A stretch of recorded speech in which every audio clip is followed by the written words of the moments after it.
ہمارا موقف یہ ہے کہ جو علاقے پیچھے رہ گئے ہیں ہم نے سب سے زیادہ ان کے اوپر توجہ دینی ہے.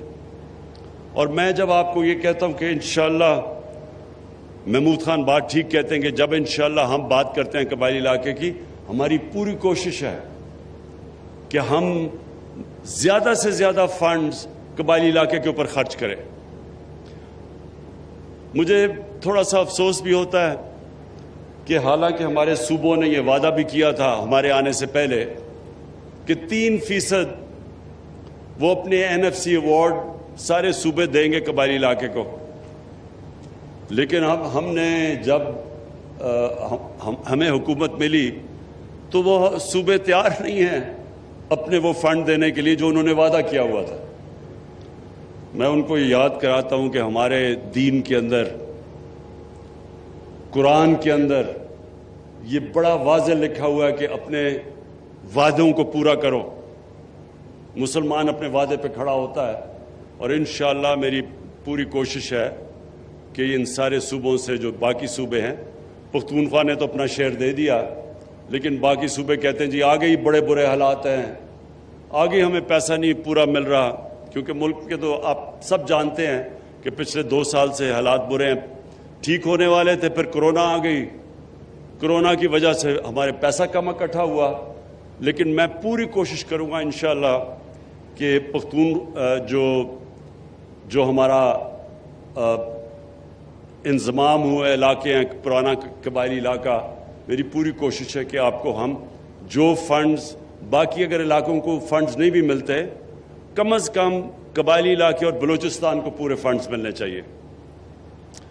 جو محمود خان آپ نے بات کی کہ جو آپ کو ڈیولپمنٹ کے لیے قبائلی علاقے کے لیے فنڈز چاہیے، انشاءاللہ اس کے اوپر ہم پورا زور لگا رہے ہیں. اور آپ کو پتہ ہے کہ پلاننگ کو میں نے پورا کہا ہوا ہے منسٹری آف پلاننگ کو کہ قبائلی علاقے کے لیے آپ کہیں سے بھی فنڈز پورے کریں.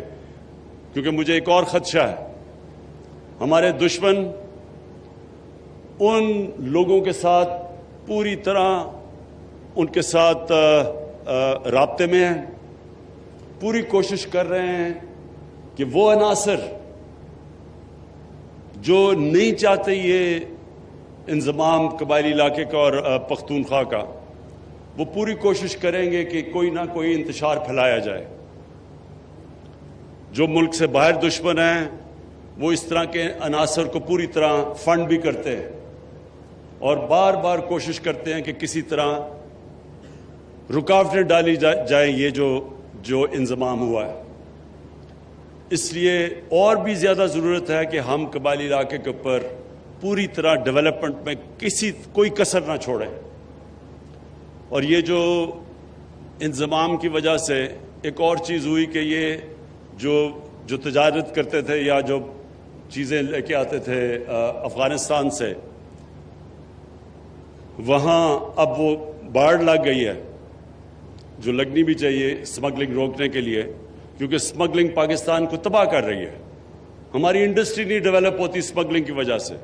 انڈسٹری اگر نہیں ڈیولپ ہوگی ہم روزگاری ان لوگوں کو دے سکیں گے، اپنے نوجوان آبادی کو.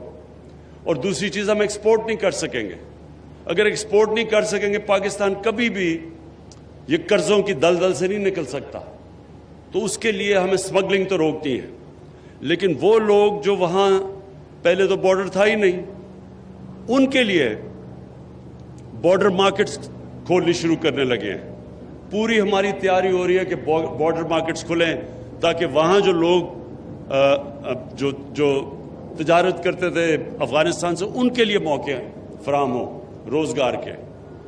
اور ایک اور بڑی خوشخبری ہے کہ افغانستان میں جو اب امن کی طرف ڈائلاگ شروع ہو گیا ہے طالبان کا اور افغان گورنمنٹ کا. ہم سب دعا کرتے ہیں کہ یہ کامیاب ہو جائے. ادھر بھی ہمیں خوف ہے کہ ایسے عناصر بیٹھے ہوئے ہیں، ایسے ملک جو نہیں چاہتے کہ یہ امن ہو افغانستان میں. اور ہم سب دعا کرتے ہیں کہ اگر افغانستان میں امن ہو جائے تو یہ سارا قبائلی علاقہ، اس سب میں ایک بہت بڑی تبدیلی آ جائے گی، کیونکہ تجارت شروع ہو جائے گی. یہاں سے سینٹرل ایشیا تک موقع ملے گا تجارت کرنے کا. تو وہ خوشحالی آئے گی جو ابھی تک بدقسمتی سے جب سے پاکستان بنا ہے قبائلی علاقے میں وہ خوشحالی نہیں آئی، اور اب انشاءاللہ اگر یہ جس طرف جا رہا ہے امن کا بات چیت، اور انشاءاللہ اگر یہ آگے بڑھتی ہے تو سارا قبائلی علاقہ سب میں بہت بڑی تبدیلی آئے گی تجارت کی وجہ سے۔ میں آخر میں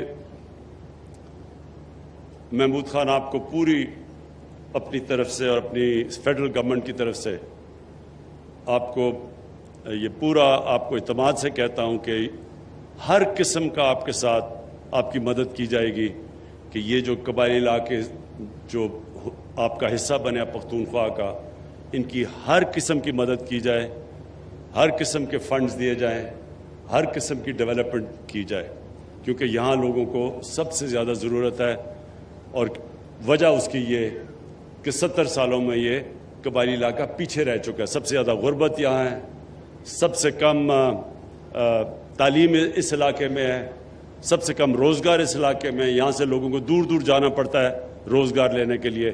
اس لیے ہماری پوری کوشش ہوگی کہ اس علاقے میں انڈسٹری بھی لگے، اور انڈسٹری وہ لگے جو ایکسپورٹ کر سکے، خاص طور پہ افغانستان، سینٹرل ایشیا میں۔ جو ایک اور بہت بڑا ذریعہ معاش اس سارے علاقے میں ہو سکتا ہے، زیتون، ہم کوشش کر رہے ہیں سب اس علاقے میں زیتون کے درخت لگائیں۔ یہ جو ہم نے سٹڈی کیا ہے، یہاں سے لے کے نیچے وزیرستان تک، یہ وہ علاقہ ہے جو سب سے زیادہ جدھر زیتون کے درخت بہترین اگتے ہیں، اور اگر یہ اگلے 3-4 سال تک جو ہم درخت اگا رہے ہیں، یہ آپ کو یہی اس علاقے میں اتنی آمدنی دے دے گا کہ آپ کو کسی کو ابھی تک اندازہ نہیں، کیونکہ جو زیتون ہے وہ دنیا میں بھی ایکسپورٹ کر سکتے ہیں، اور ہم جو باہر سے اتنا زیادہ جو تیل یعنی گھی وہ جو باہر سے امپورٹ کرتے ہیں وہ بھی ہمیں نہیں کرنا پڑے گا، اور یہ اس سے ایکسپورٹس بھی بڑھیں گی، اور اس سارے علاقے میں انشاءاللہ خوشحالی بھی آئے گی۔ بہت بہت شکریہ۔